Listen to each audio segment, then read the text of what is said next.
नमस्कार साथियों, मेरा नाम है राम कुमार मिश्रा और मैं साहित्य का एक अध्यापक हूं। उच्च शिक्षा में आपको पढ़ाता हूं।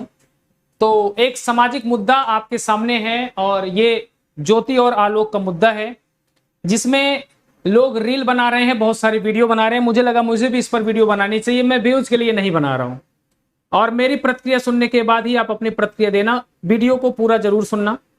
जो हमारे यहाँ आजकल चीजें होती हैं उसमें क्या होता है कि मामला हाईलाइट क्या होगा उसी को ज्यादा दिखाया जाता है। ऐसा लग रहा है जैसे पत्नी ने पति को तबाह कर दिया, जैसे लग रहा है पहली घटना है ना। सबसे पहली टिप्पणी मैं पुरुष वर्ग पर करूंगा कि कहते हैं कि अविश्वास अविश्वास नारी के प्रति नर का, नर के तो सौ दोष क्षमा है, स्वामी है वह घर का, उपजा किंतु अविश्वासी नर, हाय तुझी से नारी, जन्नी भी तू जाया भी तू ही पाप मिटाती। पुरुष भी ये काम में हमेशा लिप्त रहे हैं। बड़े अधिकारी बनने के बाद अपनी पत्नी को घर पे ही नौकरानी की तरह छोड़ के और अब अलग अलग महिलाओं के साथ संबंध बनाकर रहना, ये उनका कृत्य पहले से ही रहा है। लेकिन अब ये लड़की वाला मुद्दा है तो ये ज्यादा हाईलाइटेड हो रहा है। तो मैं ये कहना चाहूंगा, हर चीज के दो पहलू होते हैं। सबसे पहले करारा जवाब, जो ये रील बना रहे हैं, जो पत्नियां वापस बुलाई जा रही हैं, ये कदाचित आप लोग ना करें, क्योंकि आजकल मामला वही हाईलाइटेड रहता है जिसपे व्यूज मिलता है। आजकल व्यूज का मामला है, यानी यथार्थ और जो सत्य होता है वो पीछे छूट जाता है और जो सामने आता है वो क्या आता है कि किस पर व्यूज मिलेंगे, किस पर हाईलाइटेड मुद्दा होगा। जैसे राजनीति में किया जाता है, किस पर वोट मिलेंगे वो काम किया जाता है, ना कि जो काम विकास के लिए है। तो इस पर आधी चीजें 70% चीजें फर्जी चल रही हैं। मैं सिर्फ एक बात कहना चाहूंगा कि अगर पत्नी काबिल है तो पत्नी पढ़ रही है, उसे बिल्कुल पढ़ाइए। कह रहे लोग हीरा ठाकुर नहीं बनना चाहते। पहले मैं दो मुद्दों पर बात करना चाहूंगा। पति पत्नी के बीच जब रिश्ता खराब होता है उसका दो कारण होता है। एक तो स्टेटस, मान लीजिए एक बड़े अधिकारी हैं, एक छोटे पद पर हैं। मैं ये कहना चाहूंगा कि अगर इसमें दोनों लोग, एक पत्नी और पति में अगर अच्छा रिश्ता होता तो पत्नी खुद कहती कि मैं एक बड़ी अधिकारी बन गई हूं, अब हमारे पति को जरूरी नहीं है, जरूरत नहीं है कि वो डी ग्रेड की नौकरी करे, पत्नी कुछ दूसरा करा देती। ये भी है। दूसरा मुद्दा ये हो सकता है कि जब इनका रिश्ता इतने साल तक था तो कोई न कोई और कारण भी हो सकता है, कुछ ना कुछ। तो सारे कारण जाने बिना इस पर केवल हास्यास्पद बनाना, बीबी छोड़ के चली गई, इसका उपहास उड़ाना, ये चीजें ठीक नहीं है। पति भी छोड़ देते थे पत्नियों को, नर्क के समान उनका जीवन यापन होता था और वो भी जिंदगी दर बदर भटकती रहती थी। तो ये कोई बड़ी बात नहीं हो गई। इतनी बड़ी बात किसका इतना मुद्दा उठाया जा रहा है जिसका कोई जवाब नहीं पत्नियों के ऊपर। यानी मैंने बहुत वीडियो देखी, उसमें यह बताया गया कि अब कोई पत्नियों को पढ़ाने से कतराएगा, यानी इन जैसी पत्नियों के चलते बाकी पत्नियों को भी समस्या आ गई है ना। तो मैं सिर्फ ये कहना चाहूंगा कि केवल ये परसेप्शन मत बनाइए। पति पत्नी एक रिश्ता होता है, एक धागा होता है, उसे पिरोकर आगे बढ़ना पड़ता है। पति पत्नी एक दूसरे की सांस होते, धड़कन होते हैं। प्रेमचंद जी कहते हैं, पति का हरजाईपन जितना ही, पत्नी का हरजाईपन जितना पति को बुरा लगता है, उतना ही पति का हरजाईपन पत्नी को भी बुरा लगता है। आपसी रिश्ते हैं ये।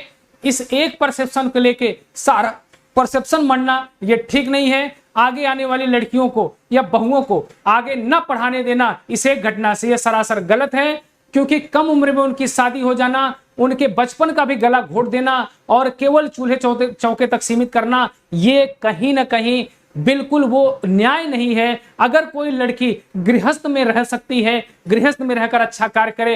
अगर कोई लड़की डॉक्टर बनना चाहती है, डॉक्टर बने, अधिकारी बनना चाहती है, अधिकारी बने। मैं सभी से हाथ जोड़कर निवेदन करता हूं, ज्योति मौर्य का उदाहरण देके समस्त नारी जाति को अपमानित ना किया जाए। मैं आप सभी से अनुरोध करता हूं, जितने लोग फर्जी वीडियो शेयर कर रहे हैं, शेयर करना बंद कर दीजिए, मजाक उड़ाना बंद कर दीजिए। अगर एक नारी, मान लीजिए उसका अवैध संबंध होगा, तो ना जाने कितने पुरुष हैं जो अवैध की नहीं महाअवैध संबंध बना रहे हैं, संबंध कर रहे हैं। ये कोई बड़ी बात नहीं है। आपसी रिश्ते की खटास का होना, कुछ और भी बातें हो सकती हैं। ऐसा नहीं है एक पक्ष की गलती है। इसमें यह भी हो सकता है कि पति ज्यादा टेंशन दे रहा हो, या जब पति निचले स्तर पे होता है, पत्नी ज्यादा ऊपर होती है। कई बार ये होता है, अगले को लगता है अपने मन से करे। जब पब्लिक वाली जॉब होती है तो पति क्या होता है, असंतोष व्यक्त करता है। जैसे जिसका पति जॉब नहीं करता, पत्नी टीचर है, उसको लगता है किसी टीचर से संबंध होगा। ये सारी बातें भी कहीं ना कहीं आ जाती हैं सामने। तो ये लांछन नारियों के ऊपर लगाना बहुत आसान है। पति कुछ भी करेगा, कहीं भी करेगा, उसको कोई दिक्कत नहीं।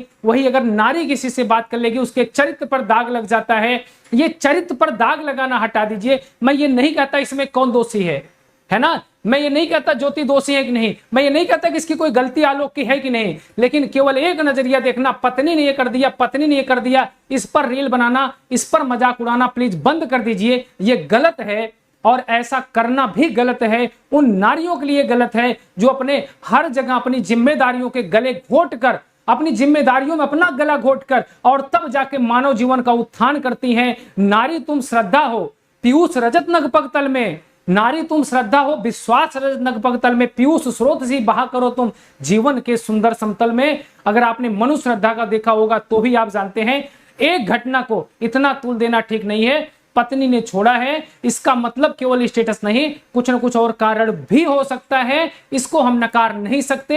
एक पहलू को लेकर आगे बढ़ना ये गलत है और मैं सभ्य समाज से अपील करता हूं इस पर बकवास करना बंद कर दीजिए। उनका पर्सनल मामला है, वो सब देखेंगे, जाने दीजिए। मीडिया वाले भी हद कर देते हैं, एक मुद्दे को बार बार इतना उठाना जैसे लगता है संसार मिट गया और बड़े मुद्दे को दबा देना ये इनका काम है। मीडिया वाले को भी मैं चेताना चाहूंगा कि ऐसा इतना बड़ा मुद्दा नहीं है कि 24 घंटे टीवी पर छाया हुआ है। अगर पत्नी बहुत आगे बढ़ गई, छोड़ के चली गई, तो पति भी कहेगा जाओ, अगर जिसको जाना जाओ, पति फिर से सृजन कर लेगा, फिर से उठेगा, उठाएगा, वो बर्बाद थोड़ी हो जाएगा। ऐसा थोड़ी होता किसी छोड़ देने से, अरे कोई मेरे साथ रह सकता है रहे, कोई मेरे साथ नहीं रह सकता जाए, मैं फिर से एक सृजन करूंगा, मैं फिर से एक संचार करूंगा और फिर से अपनी सृष्टि बनाऊंगा, शुरुआत करूंगा, मेहनत करूंगा, यही जिंदगी का क्रम है। तो साथियों, अगर आप मेरी बात से सहमत हैं, आपको क्या लगता है आप मुझे जरूर बताएं, लेकिन एक तरफ से ध्यान देके बोलना यह ठीक नहीं होता। धन्यवाद।